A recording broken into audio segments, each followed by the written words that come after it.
मुझे फिर बताएं कि जनाब काजी फाइसा को तारीख फैसला कर चुकी है कि उसका नाम कहां लिखा हुआ है। मखसूस नशिस्तों के फैसले पर अमल दरामद आज तक नहीं हुआ, 1 साल हो गया। इस पर आप काम करते तो कौम आपको याद रखती ना। मुझे ये आइन की करप्शन यहां पर सरेआम हो रही है। आइन की करप्शन, ये आइन की करप्शन, ये आइन की करप्शन है ना यार। आप आइन को जूते की नोक पर रखते हैं।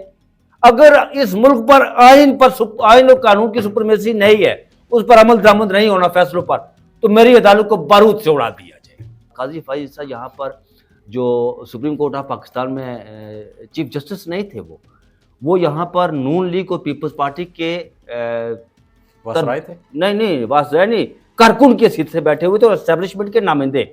तो काजी फाइज साहब लोगों को पत्थर मारा करेंगे, पत्थर मार कर कहेंगे कि मैं गुमराह हो गया था। अभी से कहना शुरू कर दिया उन्होंने, मैं गुमराह हो गया था जी।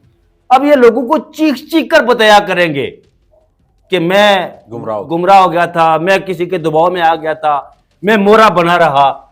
वेलकम जी, siyaset.pk से मैं हूं फ़कार बगा। मेरे साथ मौजूद है कोर्ट रिपोर्टर राजा बशारत राय साहब। बहुत शुक्रिया आपके वक्त का। थैंक यू सर, बताइएगा, चीफ जस्टिस यही अफरीदी साहब का खिताब आया, करप्शन के खिलाफ नंगी तलवार बनकर निकले हैं सर। बहुत शुक्रिया चौधरी साहब। मैं जब आप सवाल कर रहे थे तो मैं हंस रहा था। अच्छा, ये जब वो उनकी वेबसाइट पे आया तो उन्होंने खिताब लिखा हुआ है कि मैं चीफ जस्टिस पाकिस्तान आपसे मुखातब हूँ जी, वो लिखा उन्होंने। तो मैं हंस रहा था। मैंने सोचा यार कि पता नहीं, मैं जब वो आया तो मैंने कहा बहुत बड़ा कोई काम किया होगा उन्होंने, और आइन और कानून की सुपरमेसी के हवाले से पता नहीं आज जनाब तीर।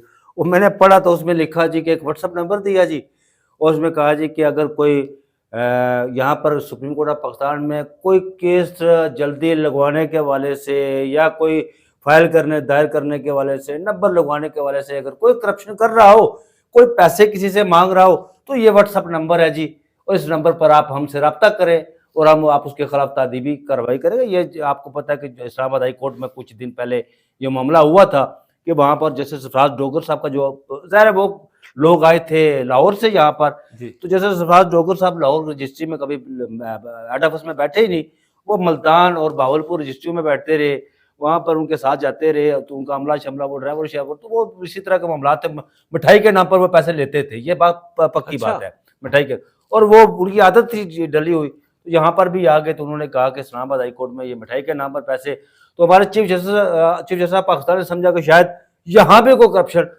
चीफ जस्टिस ऑफ पाकिस्तान जनाब, मुझे ये बताया चौधरी फ़कार बगा साहब, ये क्या करप्शन है यार? आप व्हाट्सएप नंबर दे रहे हैं, आप बता रहे हैं कि 11,000 केसेस हमने 5 माह में निपटाए, 7,000 नए दायर हुए।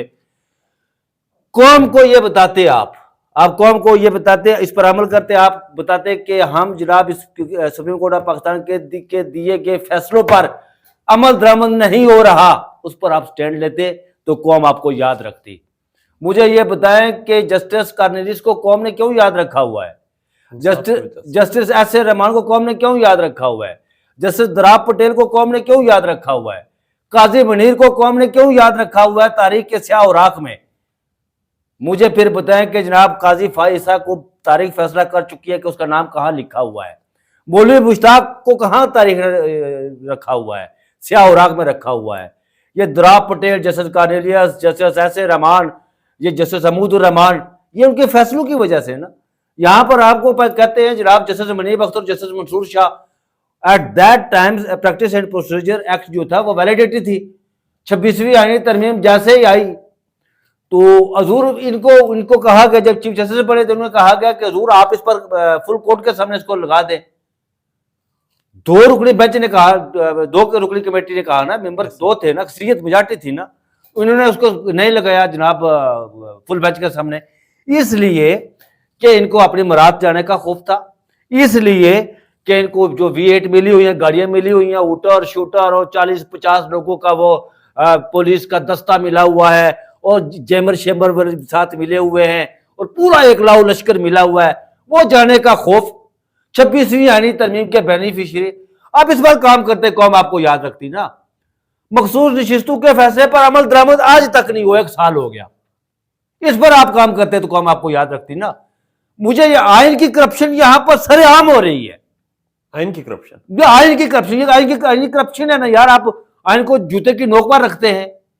ताकतवर जिनके हाथ में बंदूक है वो आपका कोई फैसला मानते ही नहीं है। आप इंतखाबात का फैसला देते हैं पंजाब और खैबर पख्तूनख्वा में करवाने का, नहीं माना जाता। ठीक। आप मखसूस नशिस्तों का फैसला देते हैं। इसी सुप्रीम कोर्ट ऑफ पाकिस्तान के 2 मुअज़्ज़ज़ जज उस बेंच का हिस्सा होते हैं। वो लिखते हैं जनाब कि यार इलेक्शन कमीशन पाकिस्तान को लिखते हैं कि आप बाइंड नहीं है जी कि ये जो फैसला है इसको आप माने, इस पर अमल दरामद करें। दुनिया की किसी तारीख में ऐसा नहीं होता। तो काजी यही अफरीदी साहब उस पर अमल करते ना। ये क्या व्हाट्सएप जारी कर दिया जी, यार ये तारीख है तो अच्छा सर, और क्या अच्छा है जी इसमें चौधरी वकास बका साहब। आप यार ये मजाक शुगुल कौम के साथ ना किया करें यार, ये शुगुल कौम के नहीं। अगर आपने इस पाकिस्तान को सरे जमीन बेआइन बनाना है ना, तो फिर छोड़े ये आइन के चोंचले, ये फलाने जिस तरह आज जस्टिस सरदार वन पेजर जारी कर दें ये। हाँ, जिस तरह जस्टिस सरदार इजाज साख साहब ने आज कहा है यार, वो तो इन्हें अदालत वाला मामला। एग्जैक्टली। वो क्या हुआ जस्टिस सरदार इजाज साख की अदालत में? उनसे भी केस ले लिया गया यार ये देखिए, ये बिल्कुल वो सुप्रीम कोर्ट ऑफ पाकिस्तान में जो मामला हुआ था वो रिपीट। वैसे ये सरदार इजाज साख साहब के साथ जो हुआ है, ये तौहीन अदालत के बाद अब अदालत के अंदर भी तौहीन अदालत हो रही है। पहले तो जेल में हो रही थी। मैं यही कह रहा हूं ना, वो कह रहे हैं ना, उन्होंने कहा ये इस बारूद को ये कोई जज ऐसा, मुझे ये बताएं यार कि दुनिया की तारीख में कल ताहिर अब्बास सिपरा साहब ने क्या कहा, जो जज थे ताहिर अब्बास सिपरा साहब, प्रोसिक्यूशन 3 माह चलाने नहीं पेश कर सकी। वो पूछते हैं तो कहते, उन्होंने ये कहा कि यार आज मतलब एक लोअर कोर्ट का जज चीख पड़ा, पट पड़ा। उन्होंने कहा कि हम नाजुक दौर से गुजरा, हमें पता है कि ये सारा कहां से कंट्रोल हो रहा है। सरदार इजाज साख साहब एक रुकनी कमिश्नर बनाते हैं, अपने ला क्लर्क जो उनका होता है, जिसे सकीना भंगश नाम है। वाकया शुरू कैसे हुआ? मैं बताता हूं आपको। ये शुरू इस तरह हुआ, चौधरी साहब के मिशाल यूसुफजई इमरान खान साहब के वकील थी। वो एक दिन अडयाला जेल जाती है मुलाकात करने के लिए खान साहब से। तो जो सुपरडेंट अडयाला जेल साहब के, या वहां पर जो बार को अर्दली शदली होते हैं उनके, जो भी होते हैं, अर्दली तो खैर आजकल हर एक ही है ना अर्दली, तो वो शाह से ज्यादा शाह का वफादार, वो उसको रोक देता है मिशाल यूसुफजई को, अंदर नहीं जाने देता। ठीक है। तो फिर ये होता है जी कि मिशाल यूसुफजई वापस आती है, तो इस्लामाबाद हाई कोर्ट में रिट दायर करती है कि मैं इमरान खान साहब के वकील हूँ, तो मुझे मुलाकात के लिए जाने नहीं दिया गया। केस की समात मुकर्रर होती है सरदार इजाज साख साहब का। जस्टिस सरदार इजाज साख साहब, आपको पता है कि इनका कोई आप जानते हैं खानदान? ये वही है 5 जजेस में जो खत लिखने वाले? नहीं, यहाँ उनमें शामिल है जी जी। लेकिन नाज़रीन आपको बताएं कि जस्टिस सरदार इजाज इसाक साहब, चौधरी साहब, सरदार तारक मसूद साहब, जो काजी फाइज साहब के राइट हैंडर थे ना, ये उनके भतीजे सके। फर्क तो होता है ना, फर्क तो बड़ा तगड़ा है सर। फर्क तो होता है ना। एक तो वो आजकल भी जज है सुप्रीम कोर्ट में, डाक जज है आजकल भी। ठीक है, ठीक है। एक तरफ ये दारू के खिलाफ वो आइन और कानून की सुपरमेसी की बात करने वाले, तो दूसरी तरफ वो तारक मसूद साहब, वो बेहतर जानते हैं आप। केस इनकी अदालत में लग गया। इन्होंने पहले समात हुई तो इन्होंने अडयाला जेल के सुप्रीडेंट को बुलाया, तो उसने कहा जी कि ये नाम आए हैं जो दिए गए थे, तो इनका नाम नहीं था, तो ये तो अंदर नहीं जाने दिया गया। बहरहाल मामला आगे बढ़ता है, एक और की समात होती है, तो वहां पर एक नई कहानी खुलती है। नई कहानी ये खुलती है कि इमरान खान साहब जो नाम अंदर से भेजते हैं, जो सुप्रीडेंट साहब जो बाहर बैठे होते हैं ना, वो नामों में रद्द बदल कर देते हैं। अच्छा, ये नई कहानी खुलती है। सुप्रीडेंट साहब नामों में रद्द बदल करके, ऊपर नीचे करके, मर्जी के नाम ठोक दिए, मर्जी के नाम काट दिए, वो करके तो भेज देते आगे लिस्ट के ले जाओ। तो सरदार इजाज साहब कहते हैं सुप्रीडेंट साहब को कि जनाब मुझे आप पर एतबार नहीं है, मैं अपना एक कमीशन, एक रुकनी कमीशन मुकर्रर करता हूँ, मुझे किसी पर मैं अपने ला क्लर्क जो सकीना बंगिश होती है उनकी, उसे वो कमीशन मुकर्रर करते हैं। और फिर वो जाते हैं जनाब, 4 सवाल उनके पास भेजते हैं सरदार इजाज साहब। एक सवाल क्या, आप जाएं इमरान खान साहब से पूछे जाकर कि मिशाल यूसुफजई आपकी वकील है या नहीं है, अगर है ये आपसे मिलने के लिए क्यों नहीं गई, इन्हें क्यों नहीं जाने दिया गया, नंबर 1। नंबर 2, आपके पास वकालतनामे जो बाकी आप पिटीशन दायर कर रही है उस पर सिग्नेचर हुए या नहीं।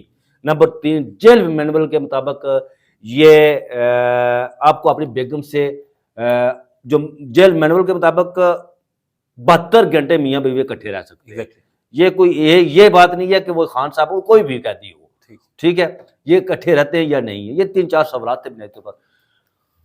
हफ्ते बाद दिन रखा गया जी कि आप जाएं अडयाला, उनसे मुलाकात करने के लिए। ये सकीना बंगश साहिबा जाती हैं वहाँ पर, तो वो 3-4 घंटे 5 घंटे बस वो वहाँ से उन्हें घुमाते रहे। सुपरटेंडेंट अडयाला से जो है ना वो उन्हें घुमाता रहा मुख्तलिफ जगहों पर, उन्हें मुलाकात ही नहीं करने दी गई कैसे खान साहब से।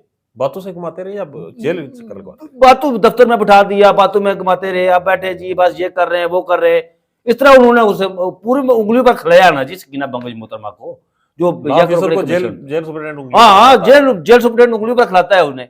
हालांकि जेल सुपरटेंडेंट को पता है कि सरदार एजाज इसाक साहब ने उन्हें कहा था, जैसे सरदार एजाज इसाक साहब ने, कि अगर आप सकीना बंगश की रिपोर्ट दुरुस्त जो आप कह रहे हैं तो आप ना आए, नहीं तो आप पर तौहीन अदालत की कार्रवाई चलेगी। तो वो उन्होंने उन्हें वहां पर दफ्तर में बिठाया, और ये कर रहे वो कर रहे, आ रहे जा रहे बस। तो फिर वो 4-5 घंटे के बाद बगैर मुलाकात के वापस भेज दिया। वो आज पता चला यहाँ पर। फिर यहाँ पर ये हुआ कि अडयाला जेल के सुपरटेंडेंट ने, अब देखिए कितना सियाना आदमी है वो, ठीक है, वो सियाना आदमी अडयाला जेल का सुपरटेंडेंट नहीं है जो ये कर, अडयाला जेल का सुपरटेंडेंट क्या काम कर सकता है यार? उसे किसी ने मशवरा दिया, किसी सियाने ने मशवरा, किसी सियाने ने मशवरा दिया कि आप जो है वो इस्लामाबाद हाई कोर्ट में दरख्वास्त दायर करें कि तमाम जो 20 के करीब दरख्वास्तें थी इमरान खान साहब के जो मुलाकातों के वाले से, उन्हें यकजा किया जाए एक जगह और लार्जेस्ट बेंच की तश्कील की जाए। और फिर आगे बड़े महा सुपर सियाने बैठे हुए हैं जस्टिस सरफराज ढोकर साहब, उन्होंने फौरी तौर पर लार्जेस्ट बेंच बना दिया, फौरी तौर पर। वो केस पहली अदालत में लगा हुआ है, जस्टिस सरदार इसाक साहब की अदालत में। ये कहीं ऐसा नहीं होता दुनिया के किसी मुल्क में, जमहूरी मुल्क में नहीं, बदतरीन अमरीत जहां होती है ना वहां इस तरह का होता है। अदलिया को जहां एक जज केस सुन रहा है, एक जज केस सुन रहा है, उसे उठाकर आप दूसरी अदालत में लगा दें यार, ये कहीं नहीं होता। इन्होंने दूसरी अदालत में लगा दिया। तो फिर जस्टिस सरदार एजाज इसाक साहब ने आज उस पर तौहीन अदालत की कार्रवाई की समाअत की शुरू की। उन्होंने बेहद पर 2-4 सवाल जो उठाए ना जी, वो जनरल आइन कानूनी सवाल है। उन्होंने तो एक बड़े साहब को सुनाया कि आप क्या समझते हैं कि जी हम यहाँ इंसाफ करने के लिए बैठे हुए, हम इस्तीफे देने के लिए नहीं बैठे हुए। आप क्या समझते हैं कि हम इस्तीफा देंगे? अगर इस मुल्क पर आइन और कानून की सुपरमेसी नहीं है, उस पर अमल दरामद नहीं होना फैसलों पर, तो मेरी अदालत को बारूद से उड़ा दिया जाए। ये हाईकोर्ट का जज ने कहा, हाईकोर्ट का जज कह रहा है जी कि मेरी अदालत को बारूद से उड़ा दिया जाए अगर आप इंसाफ नहीं करना देते। ये देखिए गलत नजीर बन रही है ना आपकी, कि आप उसे कहते हैं कि जी कोई अदालत फैसले देती है वो नहीं कर रहे थे। बुनियादी तौर पर 2-3 उन्होंने ये भी कहा कि गाइडेड मिसाइल आपकी तरफ जा रहा था और उसे हमने ले लिया। ये justice Sardar Ejaz Ishaq advocate general Islamabad को मुखातब करके कह रहे हैं, ठीक है। वो ये भी कह रहे हैं, उन्होंने कहा था कि ये यार मेरी जात का मामला नहीं है, ठीक है, मेरे इख्तियारात का मामला नहीं है, ये इस हाई कोर्ट की अदलिया की बेतौकीरी का मामला है। तो यार मैं ये कहता हूं चौधरी वकार साहब के चीफ जस्टिस पाकिस्तान को इस बेतौकीरी पर नोटिस लेना चाहिए था और कौम से खिताब करना चाहिए था, ना कि व्हाट्सएप ये करप्शन हो रही है छोटी मोटी, जो मां करप्शन है पिछले 77 साल से इस मुल्क की जो आइन शिकरी हो रही है, अदलिया की जड़ें खा गई है, अदलिया को बेतौकीर किया गया, जो आपके फैसलों को बूटू तले रौंदा गया, यार उस पर आप करते अमल। ये क्या व्हाट्सएप आपने जारी कर दिया? बहरहाल जो जस्टिस सरदार एजाज इसाक साहब ने, मैं कोई 2-4 उनके जो चीजें हैं ना वो पढ़ता हूं, बड़ी अहम चीजें उन्होंने कही हैं। एक तो उन्होंने ये कहा कि मुझे रात आप इस हद तक आगे निकल गए हैं कि कमीशन को 1 मिनट मुलाकात दी। उन्होंने खुद कहा, जो सकीना बंगश थी उन्होंने खुद मुलाकात, बहुत हैरत अंगेज है कि हैरत अंगेज बात है जी। अदालत ने किसी को डायरेक्शन दिया उसे नहीं मुलाकात करने दी, वो अलग है। कमीशन तो खुद बजाते खुद एक अदालत होती है, अदालत होती है, और फिर हाई कोर्ट कहती है यार ये कर रहा, वो तो उस जज का नुमाइंदा है। हाँ, जज का बनाया हुआ नुमाइंदा है। अच्छा, फिर उन्होंने ये कहा कि जजेस का असल एहतसाब अवाम करती है जी, ये उन्होंने कहा जस्टिस सरदार एजाज साहब ने। पब्लिक जब ये देखेगी तो कहेगी कि ताकतवर लोगों के खिलाफ केस होगा तो जज बेबस है, वो सिर्फ चीफ जस्टिस सुनेगा। मैं ये कार्रवाई इस तमाम सवालात को तय करने के लिए शुरू कर रहा हूं। अवाम को मालूम होना चाहिए कि हाई कोर्ट के जज अदलिया के आजादी पर तजावुज को बर्दाश्त नहीं करेंगे। मुझे फिर वो कहते हैं कि रात को जब ये केस हुआ तो फिर उन्हें उसका अफसोस हुआ कि क्या हुआ। फिर उन्होंने ताकतवरों को कहा कि ताकतवर, अगर आप समझते हैं कि आपने इसको अपनी अना का मसला बना लिया है कि इस मुल्क में आईन और कानून की सुपरमेसी नहीं होनी है, तो फिर अदालतों को बारूद से उड़ा दें। ये उन्होंने कहा।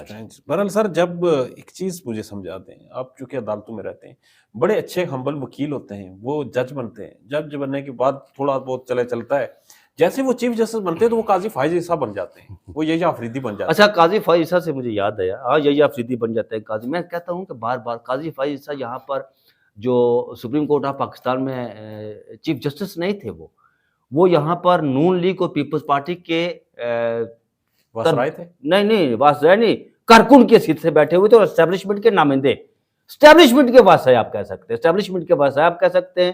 पीपल्स पार्टी और नून लीग के वो कारकुन थे, और वो जो एस्टेब्लिशमेंट हुक्म देती थी, पीपल्स पार्टी और नून लीग मिन्नत तरला करती थी, उनके गोडे गिट्टे करती थी एस्टेब्लिशमेंट के, तो वो जिस तरह हुक्म देते थे वो वही करते थे। वो 2-3 रोज पहले आपको पता है कि पाकिस्तान के मुमताज़ कानूनदान खालिद अनवर साहब का विसाल हुआ, अल्लाह ताला उनकी मग़फ़िरत करे। वो जस्टिस मुनीब अख्तर साहब के ससुर है खालिद अनवर साहब। कराची में उनका जनाजा था, तो वहाँ पर मेरी रात को साकिब निसार साहब से बात हुई थी, और जो उन्होंने मुझे बताया मैं वो बात बता रहा हूँ आपको।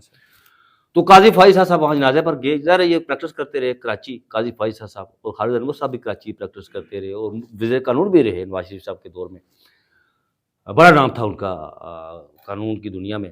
तो ये जनाजा पढ़ने के लिए गए थे, धूप में खड़े हो गए, वहाँ पर धूप में खड़े थे, तो इनसे कोई 2 वकला जाकर मिले। मैंने साकिब निसार साहब से पूछा, तो उन्होंने कहा मैंने बेटा वो तुमको दूर से देखा था, मैं उनसे मिला नहीं हूँ, लेकिन मैं फिर जल्दी लाहौर वापस आ गया था, ये बात उन्होंने मुझसे की थी। एवन जस्टिस मुनीब अख्तर के ससुर हो गए, वो भी इनसे नहीं मिले। जस्टिस मुनीब अख्तर भी नहीं मिले काजी फाइज साहब से, और कोई नहीं मिला। 2 लोगों ने जाकर मुलाकात की, वो कराची के 2 लोग हैं जो सुप्रीम कोर्ट में होते हैं जज, ठीक, जो आईनी बेंच में भी बैठे हुए।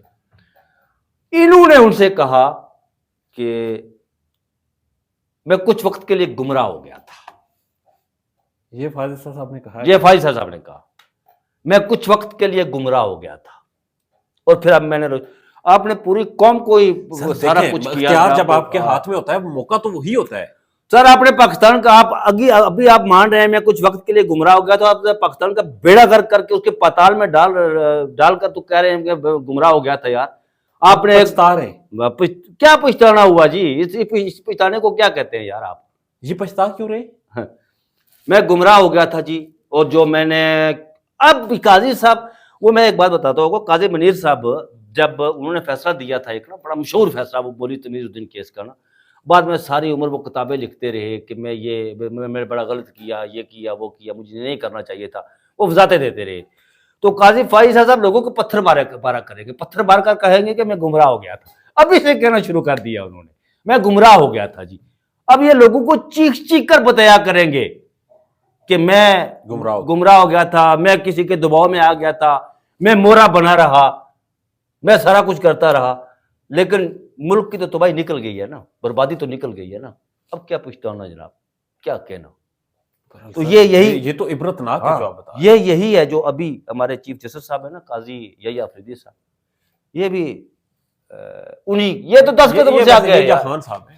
नहीं काजी, मैं यार आज इन्होंने वो कौम से खिताब किया ना, तो मैंने कहा कि यार काजी साहब, काजी यही आफरीदी साहब, आपका खिताब, आपके पास नलकियां, टूटियां, बटन, प्लग लगाने का दफ्तर, सीधे मेज सीधा कर दो, कुर्सी सीधी कर दो, जज साहब बैठे हुए हैं, ये टूटी खराब हो गई ये ठीक कर दो, ये नलका खराब हो गया ये ठीक कर दो, ये पार्किंग खुली कर दो, ये अख्तियार है। ये फोटो स्टेट यहाँ से उठाकर उधर रख दो जनाब, ये कुर्सी यहाँ ठीक नहीं लगी इसको उधर रख दो, ये अख्तियार है जनाब उनके पास।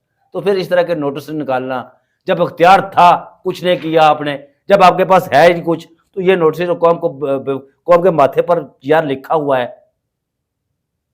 हैरत अंगेज। राय बशर साहब, अल्लाह पाक पाकिस्तान के लिए बेहतर करे, और अदलिया के लिए, अदलिया की बुनियादें जो हैं वो दलदल पर नजर आ रही हैं, और जिस तरह से ये डगमगा रही हैं, खौफ आता है। बहरहाल आपकी कीमती वक्त पर बहुत शुक्रिया, thank you very much. Pakistan में इस वक्त सबसे बड़ा मसला बोलने का है। पाकिस्तान में बोलने नहीं दिया जाता, जुबानें खींच ली जाती हैं, डर है, खौफ है, टेरर है।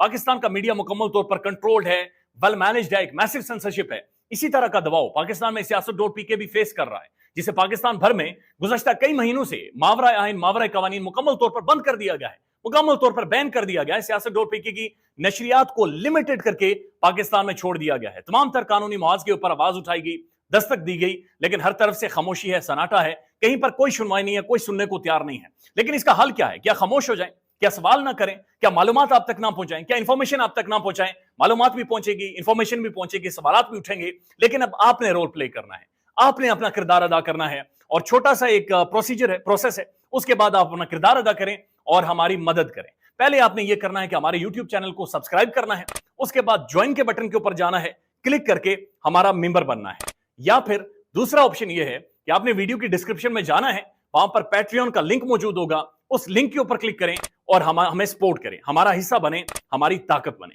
ख्याल रखिएगा। अल्लाह हाफिज।